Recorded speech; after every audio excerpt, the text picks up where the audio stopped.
I paid extra for 14A, my window seat, the one thing that helps me fight my flight anxiety.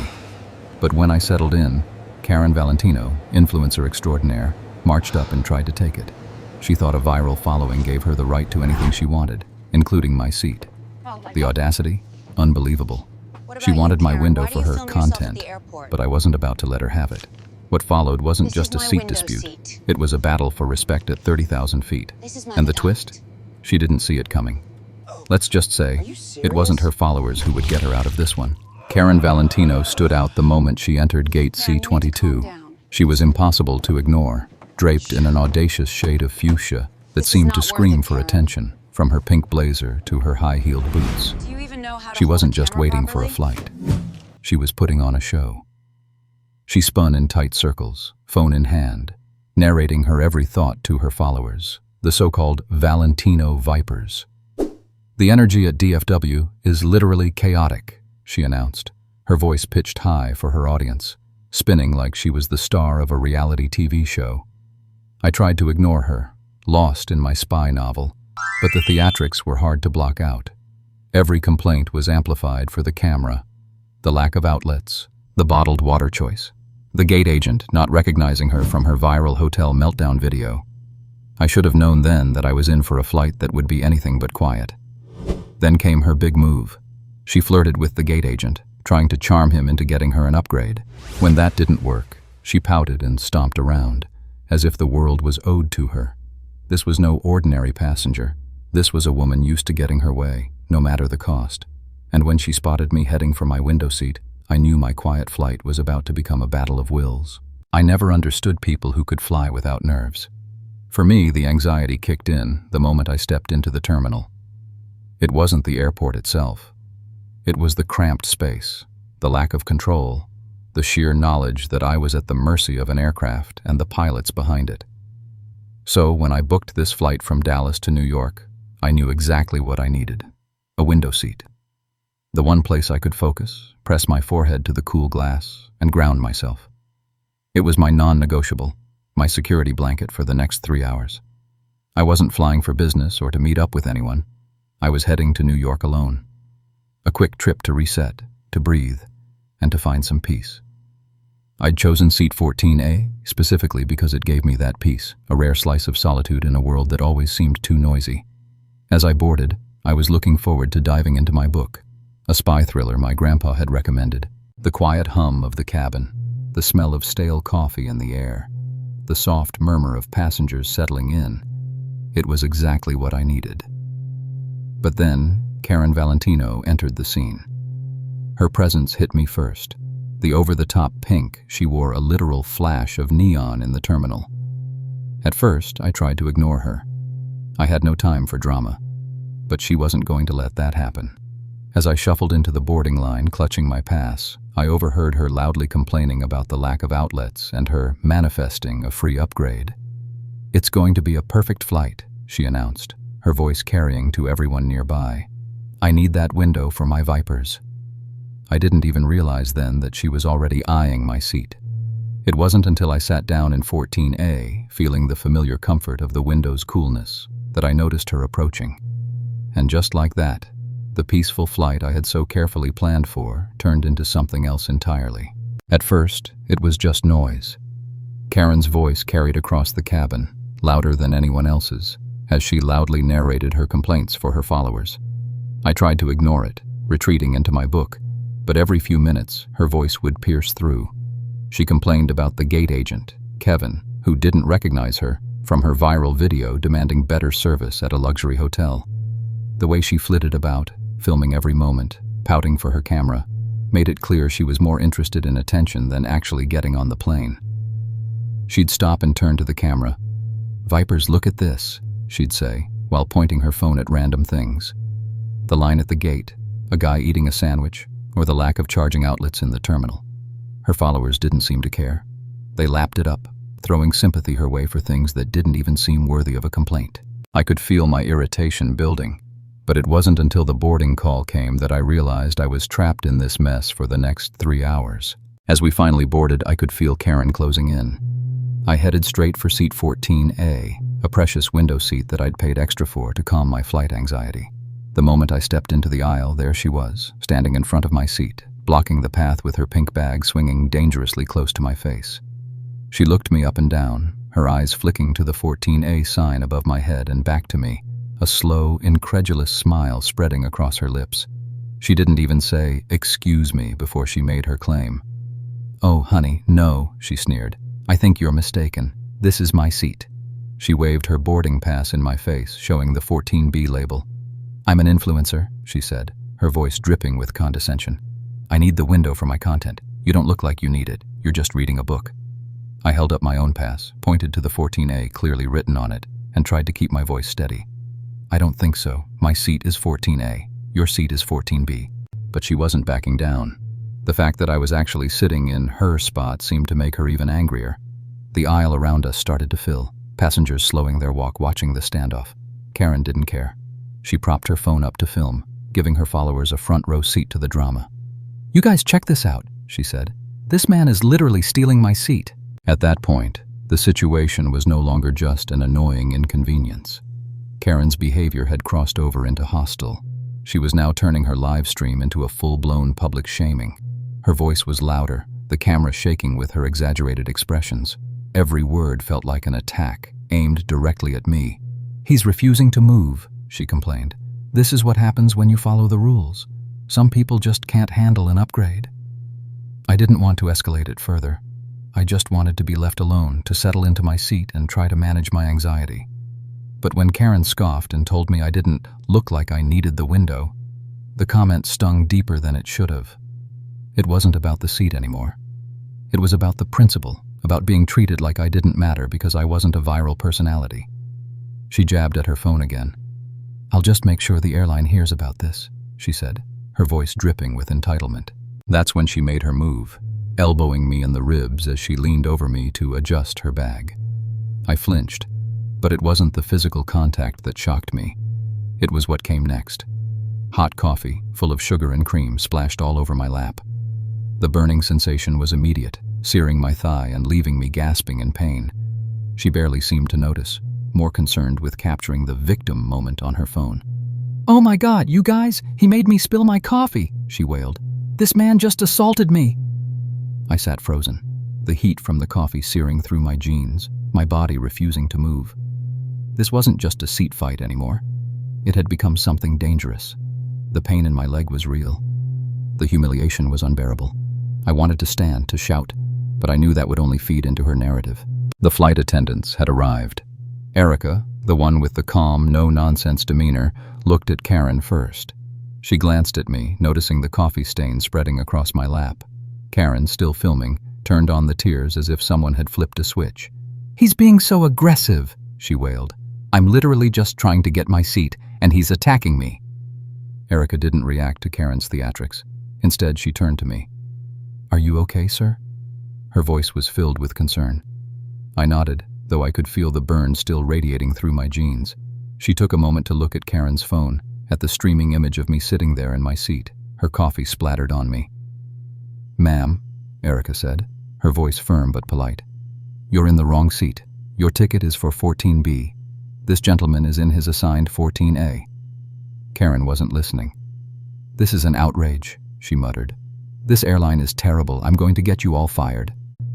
The flight attendants were now in full control, but Karen's voice was still carrying, drowning out the calm of the cabin. Erica shot a look at the other attendant, who nodded. "Ma'am," Erica said again, voice now steel, "if you don't move, we'll have to escalate this further. The plane can't depart until everyone is seated." Karen stood her ground, arms crossed, defiantly refusing to take her assigned seat. It was clear this was no longer about a seat. It was about power. The situation had reached a boiling point, and I knew that it couldn't go on like this. Karen had crossed too many lines. I could feel the tension building, the stares from the other passengers, the subtle shifting in their seats as they waited for the next move. Then, like something out of a movie, Marcus Lee, the quiet man from 15C, unbuckled his seatbelt and stood. He moved with quiet authority, his calmness cutting through the chaos. He stood directly behind Karen, placing a steady hand on her shoulder. "Ma'am," he said, his voice deep and unshakable. "You need to stop." Karen whirled around, ready to unleash her fury. But Marcus wasn't fazed. He pulled out his wallet, flipping it open with an ease that made the entire cabin go still. "My name is Officer Lee," he said, his calm tone making every word feel heavier. "You've assaulted a flight attendant. You're going to turn around, walk back to your seat, and sit down. You're not going to say another word." The shift in power was palpable. Karen's bravado crumbled in an instant, her face draining of color. Her followers, watching live, saw her falter for the first time. The phone, once her shield, now seemed like a weight she couldn't carry. The woman who'd tried to manipulate everyone around her was now standing on the edge of real consequences, her own actions catching up to her in the most unexpected way. The tension in the cabin hit its peak as Marcus Lee's calm words hung in the air. Karen's mouth hung open for a second, her gaze shifting between Marcus and Erica, who was now standing next to him. The energy in the cabin shifted from nervous anticipation to quiet realization that this was no longer a small dispute. It had escalated into something much bigger. "You're going to have to sit down," Marcus said again, his voice steady as he moved closer, his presence filling the aisle. Karen was still stunned, her phone clutched in her shaking hand, but her voice was starting to rise again. "This is ridiculous. You can't just—" Marcus cut her off with a single, firm gesture. "I'm not asking you. I'm telling you. You will sit down, go, or we will have to remove you from the plane." The flight attendants had already cleared the path to the front of the plane, signaling for the captain to be informed. The whole cabin had gone quiet, except for Karen's increasingly frantic protests. The passengers around us were watching, eyes wide, some of them shaking their heads, some looking on with a hint of satisfaction. But Karen didn't back down. She glared at Marcus with a coldness I hadn't seen before. Her earlier bravado was now a shell of its former self. It was clear that for the first time, she wasn't in control of the narrative. Just as it seemed like Karen might finally concede, the moment shifted again, this time with a strange sense of vindication. As Marcus gently guided Karen back to her seat, Erica made her move. She pulled out her phone and, in the calmest of tones, spoke to the passengers in the row behind us. "If anyone witnessed the events today, please come forward and help document the situation." It didn't take long for the first witness to speak up. Nora, the calm woman from across the aisle, raised her hand. "I saw it all," she said, her voice steady and unwavering. "I was filming the entire time," another passenger chimed in from a few rows back. "The whole thing's on tape." Karen's eyes darted to the phone in Erica's hand, her expression changing from defiance to panic. Her phone, the one she'd been filming her entire performance with, was now broadcasting to her followers. She had done it for attention, but it was becoming clear. Her audience wasn't on her side anymore. A few comments started to scroll in her live feed. "She's the one in the wrong," and, "Wait, she assaulted the crew?" The comments came in faster, sharper. The people who had once cheered for her were now questioning everything she'd said. The seat dispute that had seemed so important at the start had completely shifted. Now it was about the truth. The truth that Karen had tried to steal a seat, escalate the situation, and assault a flight attendant. Her phone buzzed in her lap, the comments pouring in, all pointing to one conclusion. Her story was falling apart. Marcus didn't wait for Karen to respond. He calmly turned to Erica, who nodded, signaling that the situation was under control. Erica moved swiftly, her movements no longer polite but sharp with authority. She leaned down, holding out a small piece of paper. "Ma'am," she said, her voice now colder, "I'm issuing you a written warning for your behavior. I'm afraid you'll be reported to the captain and possibly law enforcement upon landing." Karen's eyes widened as she scanned the piece of paper. "A written warning? For what? I didn't do anything." Her voice was a mix of disbelief and pure anger, but there was no denying the power shift. The whole cabin could see it now. The Queen was falling, her reign on this flight coming to an abrupt and humiliating end. Her phone vibrated again, more comments popping up. "She's the one who spilled the coffee. She's in the wrong seat. Why is she still filming? No respect for the crew, no respect for anyone. Bye, Karen." In a moment of shocking defiance, Karen slapped the warning from Erica's hand. The paper fluttered to the ground, the action so dramatic that the entire cabin gasped in unison. It was no longer a trivial disagreement. It was an act of aggression, an insult to the very people keeping her safe in the air. The crew was now on high alert. "Ma'am," Marcus said, his tone no longer calm but firm, "interfering with crew is a federal offense. Sit down now or I will have to take further action." Karen's bravado was gone, replaced by a stunned silence. She had crossed a line, and now there was no going back. As she sat down, her phone dropped from her hand, the live stream abruptly cutting off. Marcus gave a brief nod to Erica, who started speaking into the intercom. "Captain, we have a level 2 situation in the main cabin. We may require assistance upon arrival." The door was now closing on Karen's moment of fame, and all that was left was the inevitable consequence, the law. The final stretch of the flight was oddly peaceful, a stark contrast to the chaos that had unfolded just moments before. The turbulence had settled, the plane now cutting through the sky with a quiet hum. The only sound in the cabin was the soft tapping of keyboard keys from the few passengers working and the occasional mutter of conversation. Karen, once the center of attention, was silent now, her phone lying still in her lap, her face pale, eyes staring straight ahead. The tension that had filled the cabin began to dissipate.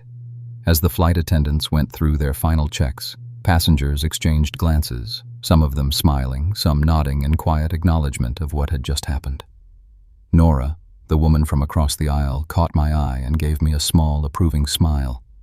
She hadn't said much during the chaos, but now her expression was one of quiet understanding. "You did well," she said, her voice soft but sincere. "That was a lot of patience." I gave her a grateful nod. "Thanks. I was just trying to make it through the flight." But it was clear. Something bigger had shifted. The whole cabin had watched Karen's world crumble, and I could sense the unspoken sense of relief that spread among the passengers. For a brief moment, we were all united in the same quiet satisfaction. She had finally been held accountable. As we neared our descent into New York, I found myself reflecting on the events. I had wanted nothing more than a calm, peaceful flight. But what I had gotten was a front-row seat to a lesson in entitlement and consequences. When the plane finally touched down at LaGuardia, the atmosphere was thick with tension. But it was a different kind of tension now. The door opened, and the officers stepped onto the plane. They were calm, professional, their movements smooth and practiced, like they had dealt with situations like this 100 times before. Erica met them at the door, nodding toward our row. The officers made their way down the aisle, the weight of their presence not lost on anyone. "Ma'am," one of the officers said, looking down at Karen, "you're going to have to come with us." Her eyes were wide now, the bravado she had displayed for hours completely gone. She didn't resist, but she didn't go quietly either. She shuffled down the aisle, the officers walking beside her, guiding her toward the door.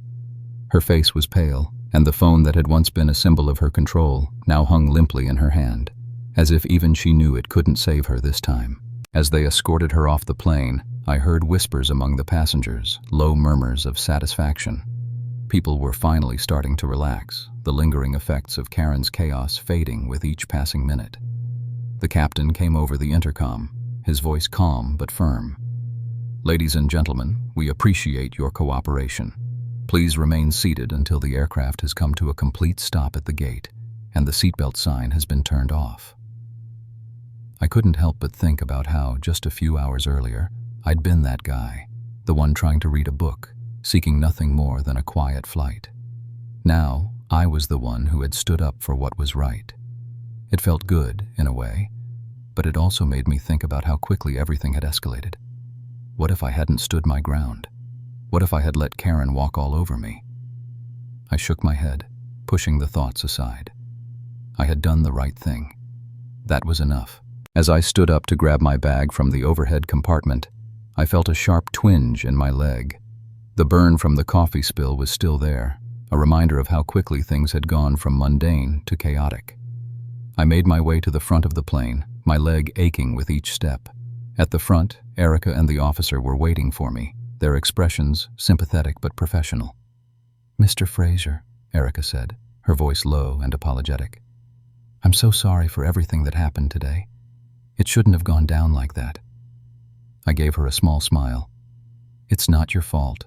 You handled it as best as anyone could." The officer asked me a few questions, taking down my statement in detail. When he finished, he handed me a card with a case number. "We'll be in touch," he said. "The airline will want to follow up with you as well." I nodded, accepting the card. The finality of the situation settled in. Karen's outbursts were no longer just an annoyance. They had consequences. Real, tangible consequences. The moment I stepped into the terminal, I felt a rush of relief. It was over. The nightmare that had started with a seat dispute had finally ended, and I had survived. I pulled out my phone, checking the notifications as I walked toward baggage claim. I was still reeling from everything that had happened when an email from the airline popped up in my inbox. "Dear Mr. Fraser, we are aware of the serious incident that occurred on your flight today. We want to extend our sincerest apologies for the unacceptable behavior of another passenger. This is not the standard of service we aim to provide. As a gesture of our apology, we have deposited a $500 flight voucher into your account and upgraded your status to the next tier for the coming year. We have begun a formal review that may result in a long-term or lifetime ban for the individual involved. Thank you for your patience and understanding." The email finished loading, and I couldn't help but smile. The voucher was a nice gesture, sure, but it wasn't about the money. It was the fact that the airline had acknowledged the situation and had taken action. It was a reminder that sometimes the rules work. They're there for a reason, and if you stand your ground and respect them, they'll work in your favor. I checked the comments on Karen's live stream for the first time since the incident. Her followers had turned on her, some of them already unsubscribing. The truth had come out, and it wasn't the narrative she'd wanted to spin. In the end, her own followers had helped expose her lies. It felt like the ultimate poetic justice. As I stepped outside into the cool New York air, I couldn't help but think about my grandpa's words.